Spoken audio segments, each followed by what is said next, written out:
All righty. Welcome, welcome, welcome, welcome, welcome, welcome, everybody. Welcome, everyone.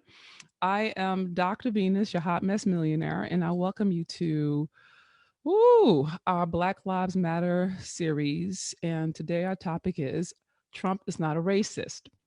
And I'm going in, but I want to get you started. I want to get you set up real powerfully to be here for the whole conversation. All right.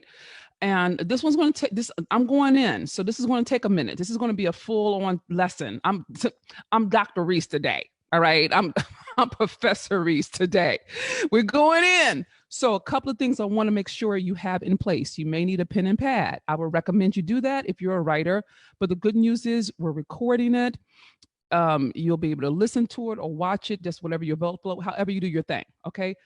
Second thing is go ahead and start sharing this post, sharing this session, this episode now, because it is going to blow your mind. Okay, you're gonna need people to talk to about this. All right, you really are, because we going in. All right. The third thing is this. I have listed right here in this episode, a list of sources and resources.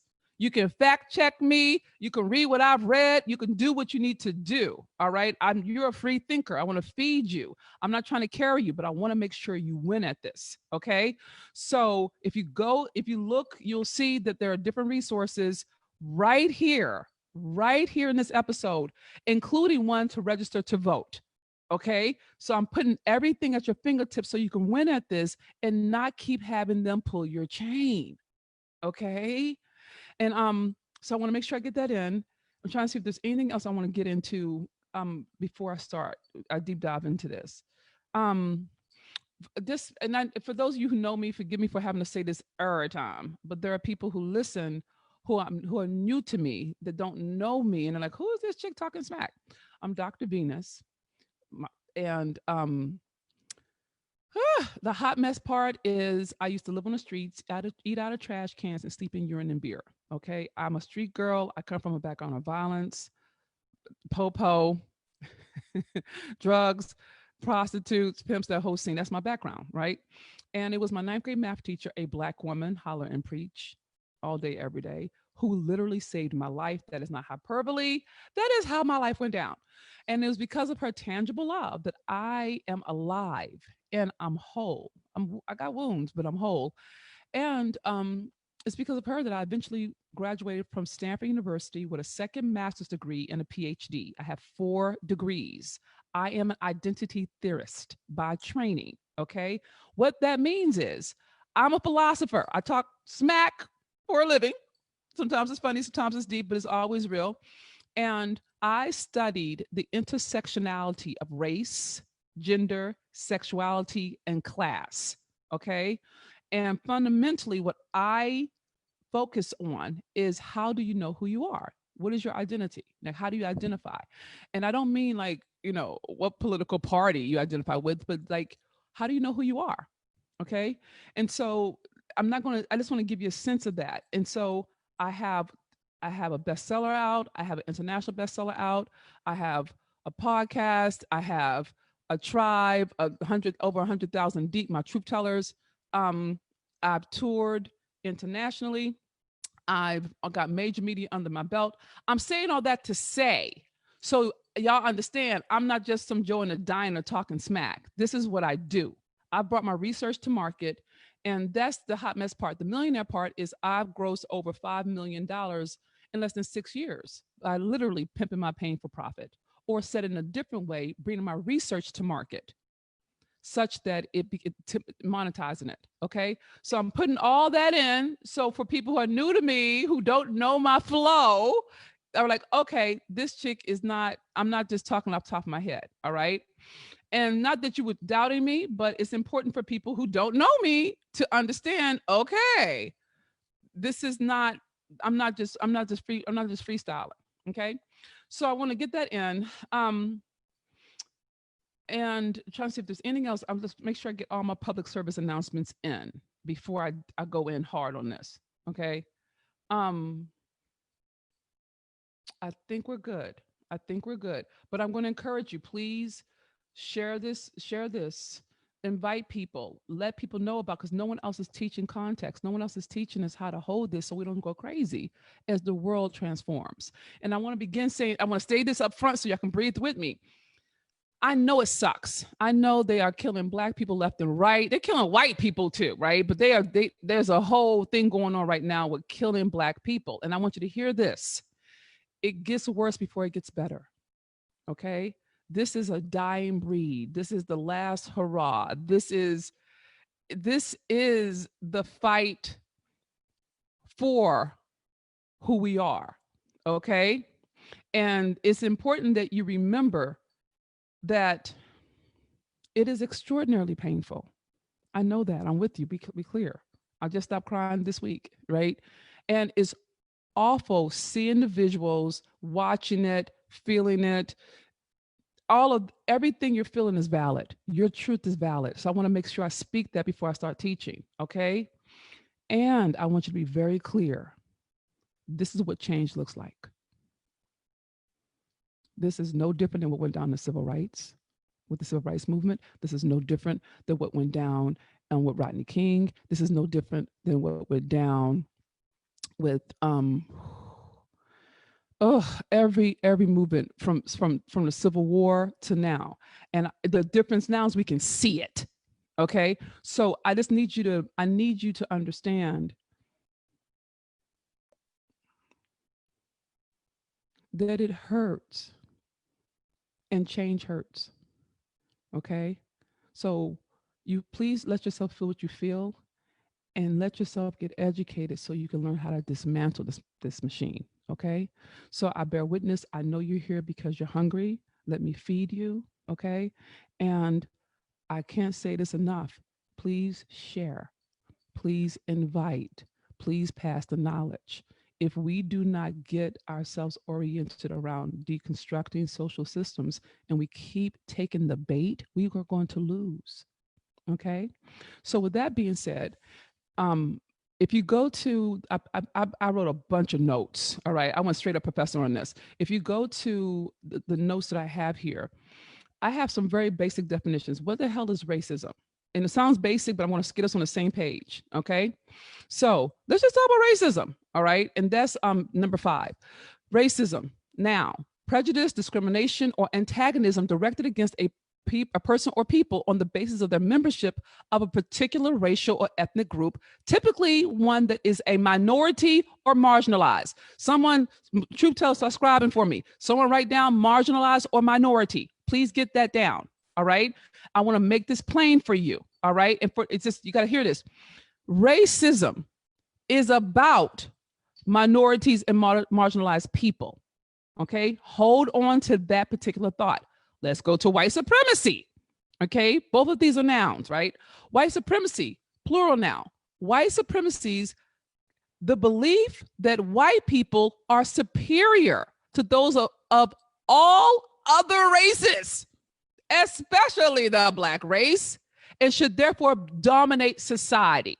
So let me help you understand when I say Trump is not a racist, he's a white supremacist. Let me help you understand what I mean. Okay. God help me. So if you think about the history of North America, let's just start it there. Okay. 1619, when slaves were brought to this country. All right.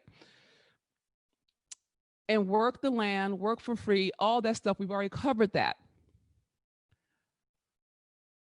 White, the identity of white, all right, is designed in reaction to non-white, okay?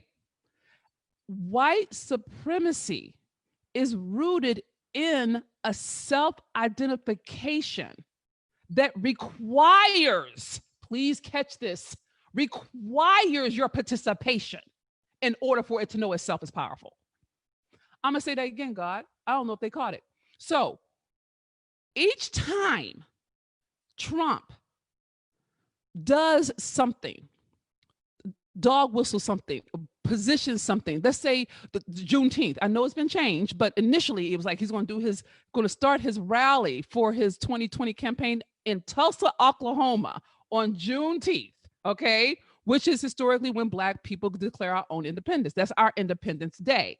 Okay, Black people and everybody else, rightfully so, got offended and up in arms. Rightfully so. So please hear what I tell you. Your feelings are valid. Do not ignore that. All right. Here's the challenge. The more you react, the bolder they get. And I'm going to tell you why. Because each time you react, that has them relate to themselves as God, as better, as more. The more you feed that machine, the more bold it becomes. Have you not noticed how many more Black people are getting dead since we said we're not going to participate in your reindeer games? And have you noticed how crazy white males are losing their minds over stuff that they weren't losing their minds over before? Do you see what I'm saying? I want you to understand this. This is important, because if you don't understand it, they will keep pushing your buttons. They will keep doing, like, you remember that George Floyd challenge when all the young white boys were putting they were mimicking the police officer who was putting his knee on George's neck, and then we lost our minds. Each time we do that, and I need y'all to see this, don't take my word for it. Go look for yourself. Think through this. Each time we do that, they get emboldened. Do you see what I'm saying? If you think of it as an alchemy, if you think of it as when you show the videos, and I'm not saying, no, I'm not saying don't show the videos. I'm telling you about, I just got to get this broken down first. When you react, repost, respond, send, retort, do that thing, they get emboldened because that's how they have power. That's the slave and master dialectic that Hegel talked about. I put a link in here. I think it's, I don't know what number it is. I put it in here, but you may want to read it so you'll understand the power dynamics of social positioning. Okay. So the social positioning of white supremacy is any non-white, and even if their skin is white, if you don't believe what they believe, you're non-white. That's why they kicked over the old white man in the protest, because as far as they were concerned, he's not white. He's not white, because white supremacy is not rooted in race, it's rooted in power. And if you keep talking about, oh, he's a racist, he's not a racist. A racist actually is dealing with your race. He is a white supremacist. And the only thing that matters to white supremacy is to be on top. And the only way to be on top is to be top of mind, to be on your mind, to have you think about them, to have you worry about them, to have you watch out for them, to have you fear them. That is how white supremacy works. It feeds on fear. So as long as you and I and us are in a reaction to their bait, they will keep pushing the buttons. They will keep pushing the emotional buttons every single time. Okay. So let's go back a couple of steps. All right. There's this wonderful, wonderful article by this man named Yates, Sexton. Number one, I put it up here so you can follow it. Okay. It's how the Confederacy survived the Civil War. All right. Now, Trevor Noah did a beautiful, beautiful video about the Confederate statues coming down. And he asked a really great question. Why are the Confederate statues in the White House if they lost? Why? And I want you to think through this. Why would it be that? Why would we have army bases named after people who lost the war?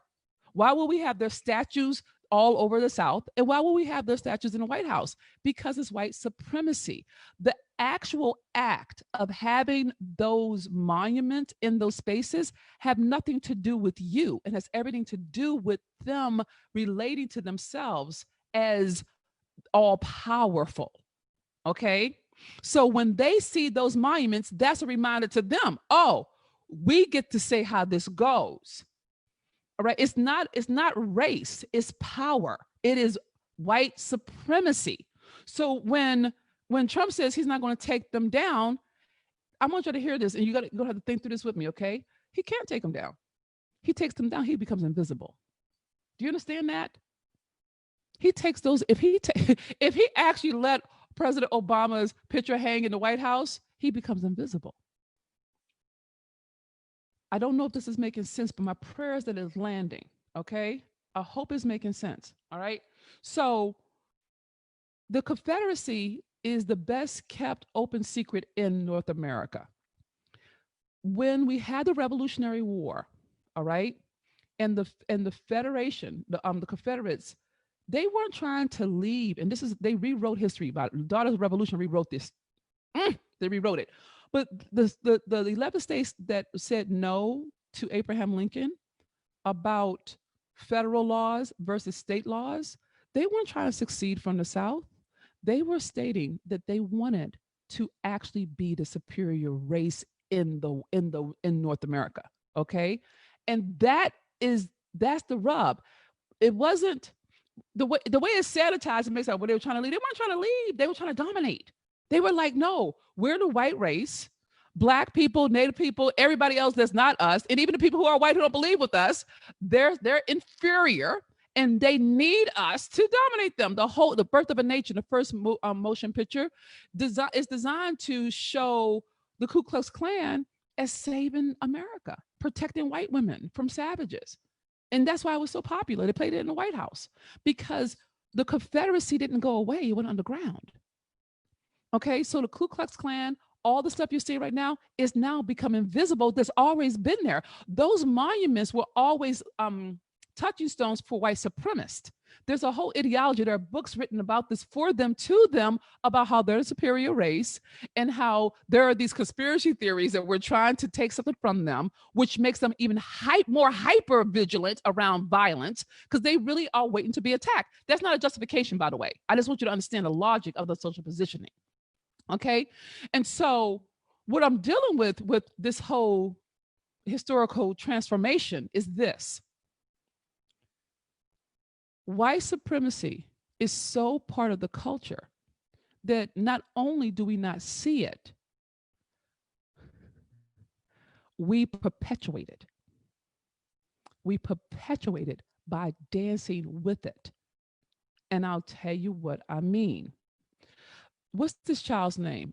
Candace Owens. I haven't seen her work. It's not mine. It's not my thing, but I've seen enough about it. When I saw Dave Chappelle say his thing about it, and people tried to send it to me, I said, no, I'm not going to dance with it because I'm not going to give her power. She's a white supremacist, and she's a Black woman. She's a white supremacist, and I don't even think she knows she is. That's how we perpetuate it.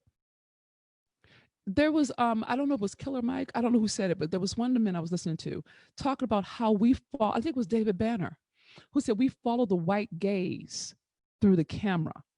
Now you want to notice how the camera talks about a lot of the violent protests, but not the peaceful ones. If we didn't have social media, we would know there are peaceful ones. There have been, Fox News did, they edited out a video collage montage, and they put guns in places that weren't guns. That's white supremacy. And I want you to be very clear, they don't think they're being supremacist.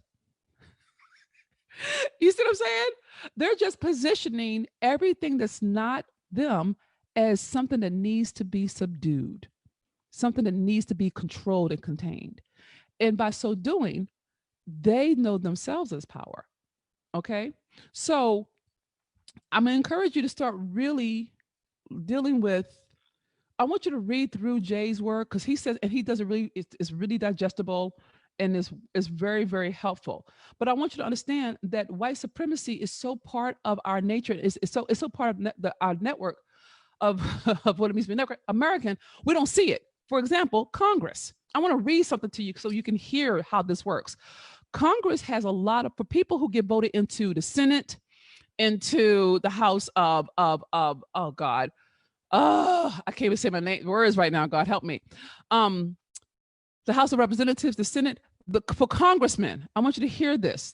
They get benefits that are completely rooted in white supremacy. Let me show you how it looks. Okay, if you look under the perks of being in Congress, I have an article here that you can look for it. Okay, children of Congress members do not have to pay back their college student loans. Staffers of Congress family members are also exempt from having to pay back student loans. Members of Congress can retire at full pay after only one term. Members of Congress have exempted themselves from many of the laws they have passed, under which ordinary citizens must live.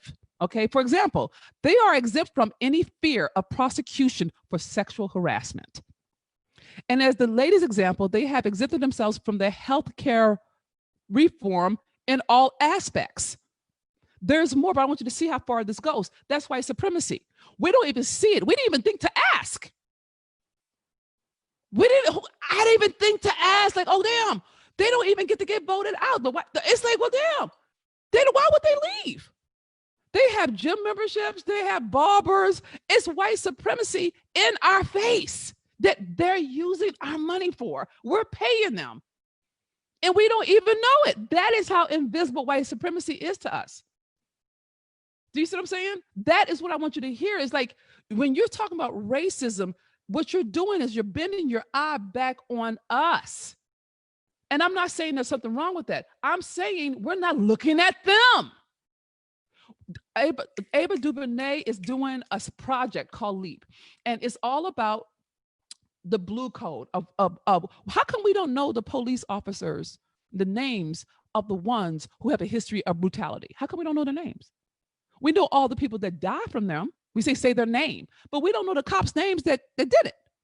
Well, there's a whole culture, blue code, that's what it's called, where they have anonymity. They can, like the guy who did, I think, was Castro, he got a job at a different district because of white supremacy. Do you see what I'm saying? Like, he can kill a black man or a black woman and wait until it rides out, get a different job somewhere else, and they fold right back into the fold, and he has immunity. The way that white supremacy is designed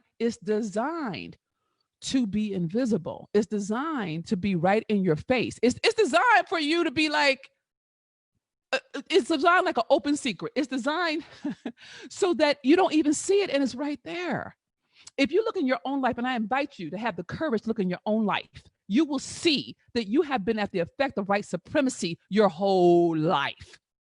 When I was at Stanford, I had finished my coursework, and I had done my second master's coursework and my PhD coursework, okay? And my advisor, who was a black man, had agreed with me that I can get the degree for my master's degree, my MA, and my PhD. A white man in the department said I couldn't do it, okay? Because as far as he was concerned, it didn't follow whatever protocol that should have been blah, blah, blah, right? Now, my advisor is a highly reputed scholar. I mean, like, he's the best at what he does, right? And this white man said that my advisor's word didn't count. His did, which caused a whole ruckus, right? And so we had to go through some things, and I got it. But if that's white supremacy, if you think about being in that job and somebody who's white gets the promotion over you, that's white supremacy. That's nepotism. That's, because you're white, you are exempt from all of the things that everybody else has to do, even poor whites. Do you see what I'm saying? And so when you focus on race, and I'm not saying take your focus off it, but I want you to be aware, you're missing all the stuff that's happening in your face. For example, when Trump starts fights, when he says stuff that's off the wall, one, he's not talking to you, okay? He's talking to white supremacists. So it's coded language, okay? When he says make America great again, he means make America white superior again. I want you to understand how far this goes. Eugenics, that was the study of race in this country, in North America.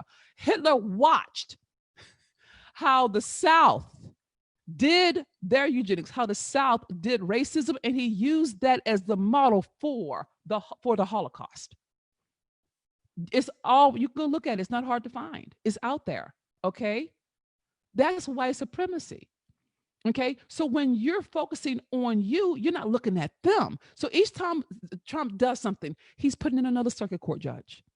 Each time he does something, he's setting up another law that you're not looking at. Each time he starts a fight with another country, he's over here helping voter suppression. Do you see what I'm saying? Because you're not looking at white supremacy, you're looking at racism. And if you don't wake up to that, they'll keep moving things into the infrastructure. And you won't be able to have any kind of lasting change because we don't have our eyes on them. Does that make sense? And I want you to be very clear. I'm not suggesting you're doing anything wrong. You're doing everything right. Hear my word. You're doing everything right. You're doing everything right based in what we've been taught. We've been taught marches. We've been taught protesting. We've been taught speak up. And all of that is necessary and valid. So please do not hear this as a negation. Think of this as an addition. Okay? It's not a negation. It's an addition. Okay? White supremacy is so invisible that we don't even fight white supremacy. We don't deal with it because it's invisible. Okay. Another way of, if you think about white supremacy, think of it like, God help me. So we have police officers, and that is a white supremacist organization. They're exempt, they're protected. Okay. Firemen, those jobs are generational. Okay. All right. Housing, y'all already know about redlining, so I'm not going to go into that. Okay. I can't say it. I want to say gerrymandering. Gerrymandering is when they reorganize the districts who can vote so it's in favor of them winning. All of that's white supremacy. Okay. So what I want you to start really pretending to is, where are you putting your focus and your time?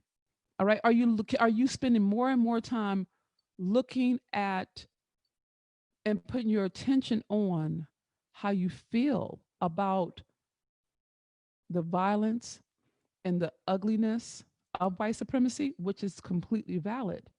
Or are you looking at what is that covering up? What is that taking my attention away from? What is that taking my attention away from? If you don't think like that, then you're going to miss the opportunity set to restructure the system. Okay. And so let me see if there's anything else I want to put in there before I want to see. I got blue. Okay. I got racism. Okay. Okay. Okay. I think I got all the points in that I wanted to get in. I think I got all the points in that I wanted to get in. All right. And so let me, I'm going to say this so that you can hold it.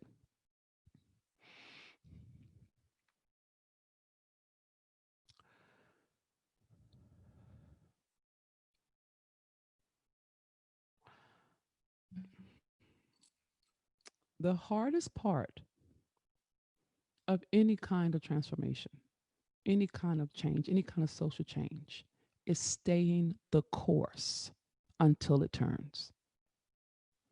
It's easy when everything's hot, right? But if you think about just the boycott, if we just think about the bus boycott, it took a year. It took a year for that one movement to go get into effect to change laws. Okay. The way that white supremacy works is they know what to say and do to piss you off, get you upset, and have you be in your feelings and no longer thinking. Okay. That is what they do. And it's intentional and it's on purpose. All right. Each time you binge watch it, each time you circulate it, each time you dance with it, it gives them more evidence and ammunition to do it again. Okay. What I'm choosing to do is this. I'm choosing to get my information, I'm choosing to get it from trusted sources. Okay.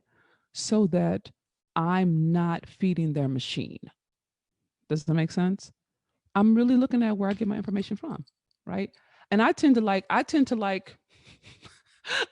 comedians. I tend to like Dave Chappelle, Trevor Noah, John. I tend to like those type of commentaries because I trust them. All right. I like NPR. All right. I like Black news. I like different places where I believe they're watching out for me. So that's the first thing. Okay. I don't look at mainstream media directly because I don't want to feed them. That's the first thing. Okay. Another thing that I've chosen to do is I donate my money to organizations that are focused on dismantling the laws. Okay, so I donate. Okay, and the third thing that I really focus on is having people around me vote. This is the hardest part because we don't believe that our voice matters in mass. I want you to hear this, not just individual, but in mass. We don't understand the power of the vote. But without voting, you can't redesign the system. Okay, and I'm not saying it's perfect. Don't hear me say that. I'm saying this is how to win. Okay, you have to look at how's the system built, and inside of that system, we have enough people who are democratic and independently identified to win in November. We really do. We do. But people don't vote. There's over 3 million women in Texas who didn't vote. Okay. And so one of the things my mom said, Nana said to me, the people who don't vote, the people who didn't vote elected Trump. And that's a real word. It sounds small, but it's so real. Your vote is your voice. And the people around you who trust you, their vote is their voice. And not just with the presidency, but at the local and state level. Because all of those Congress people, they're benefiting from your silence, and they're counting on it. They're counting on you to be in your feelings and march, but not vote. They're counting on it. You don't even know how they think. Oh yeah, they're just hot headed. Ha ha ha ha. They'll calm down. Ha ha ha. Do you see what I'm saying? They're counting on it. And if you feed into it, and because you're upset, then we'll be dealing with more of this in ways that we won't be able to undo. This really is the last hurrah. This is the fight. This is the fight of a lifetime. This is the fight of a century, because we have the window, we have the numbers, we have the capacity to turn the tide. But we can't turn the tide if we don't know the game. If you don't understand the game, how are you going to win? How does that work? If you think that is a protest, then you're going to miss the game. The game is the vote. And you need to understand that, of course, the system has failed us, and brothers and sisters who have felonies cannot vote, but a lot of us can. And I put, you can register to vote online right here. I put it right here.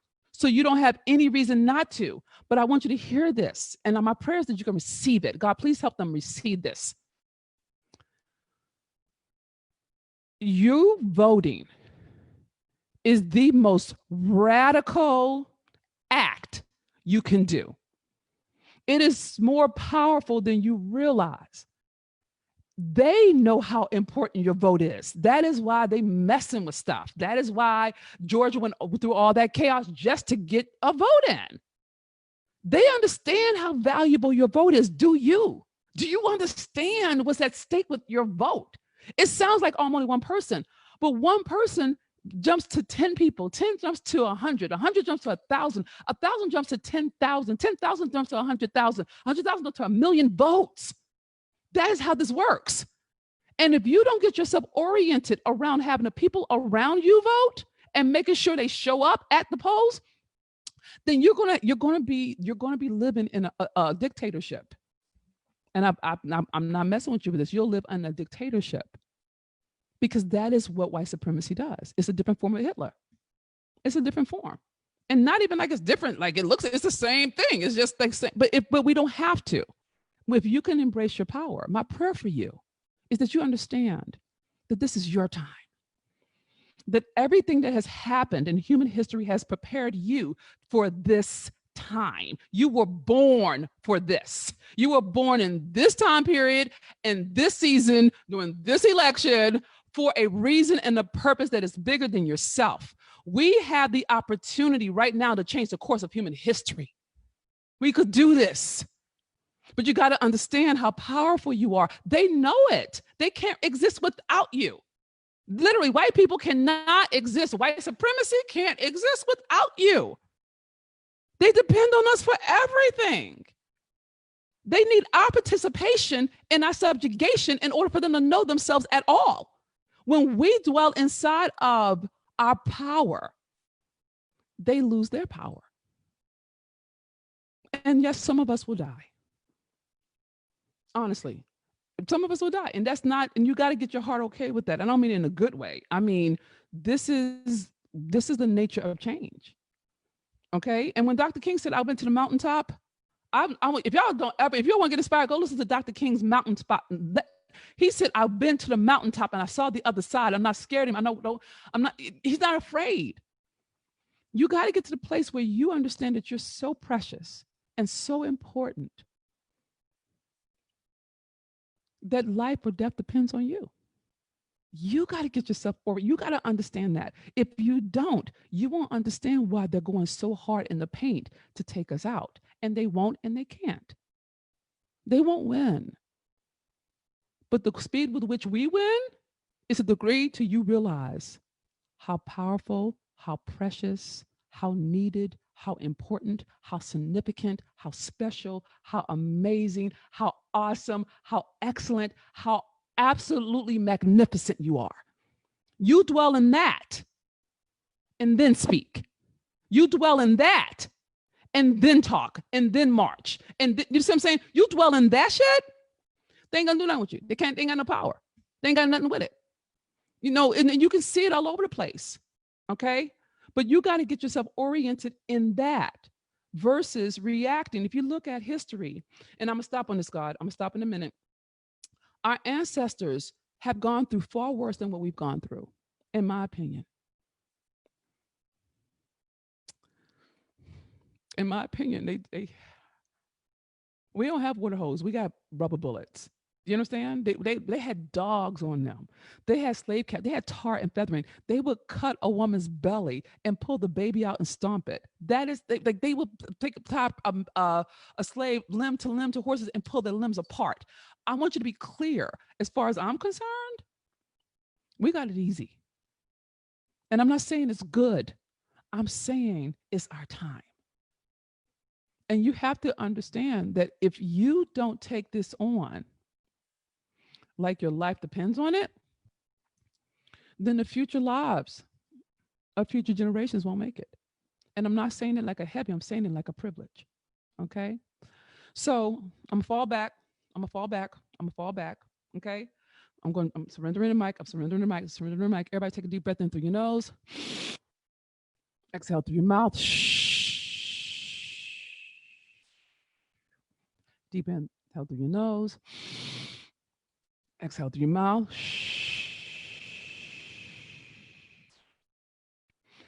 Deep inhale through your nose. Exhale through your mouth.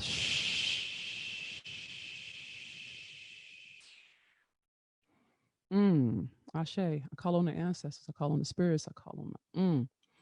Bless God. Bless God on so many levels. Okay. So I'm surrendering the mic because I don't want to make these long. If you were fed by this word, this life-giving word, this life-affirming word, please pay it forward. Share. We can't do this alone. This requires us to do it together. Okay. And know that I love you. I love you. I thank God for you. I think you're perfect. I think you're whole. I think you're complete. You are the answer to millions of people's prayers. I don't care what the circumstance look like. I don't care what the world looks like.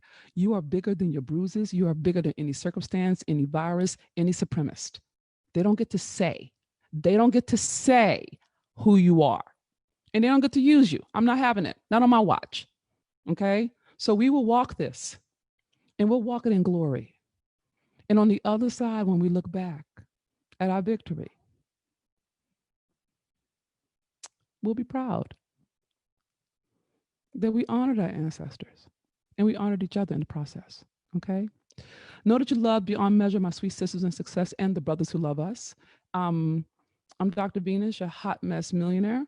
That's all I have for now. If you want to reach out, just send an email to support at venusopal.com, or I don't know, leave a message. I don't do what you got to do, but I want to hear from you. And I'm here. Okay. I love you. That's all for now. Enjoy the rest of your day. Bask in your own glory. Okay. And remember this, you're worth so much more than you have ever been taught to believe. Goodbye for now.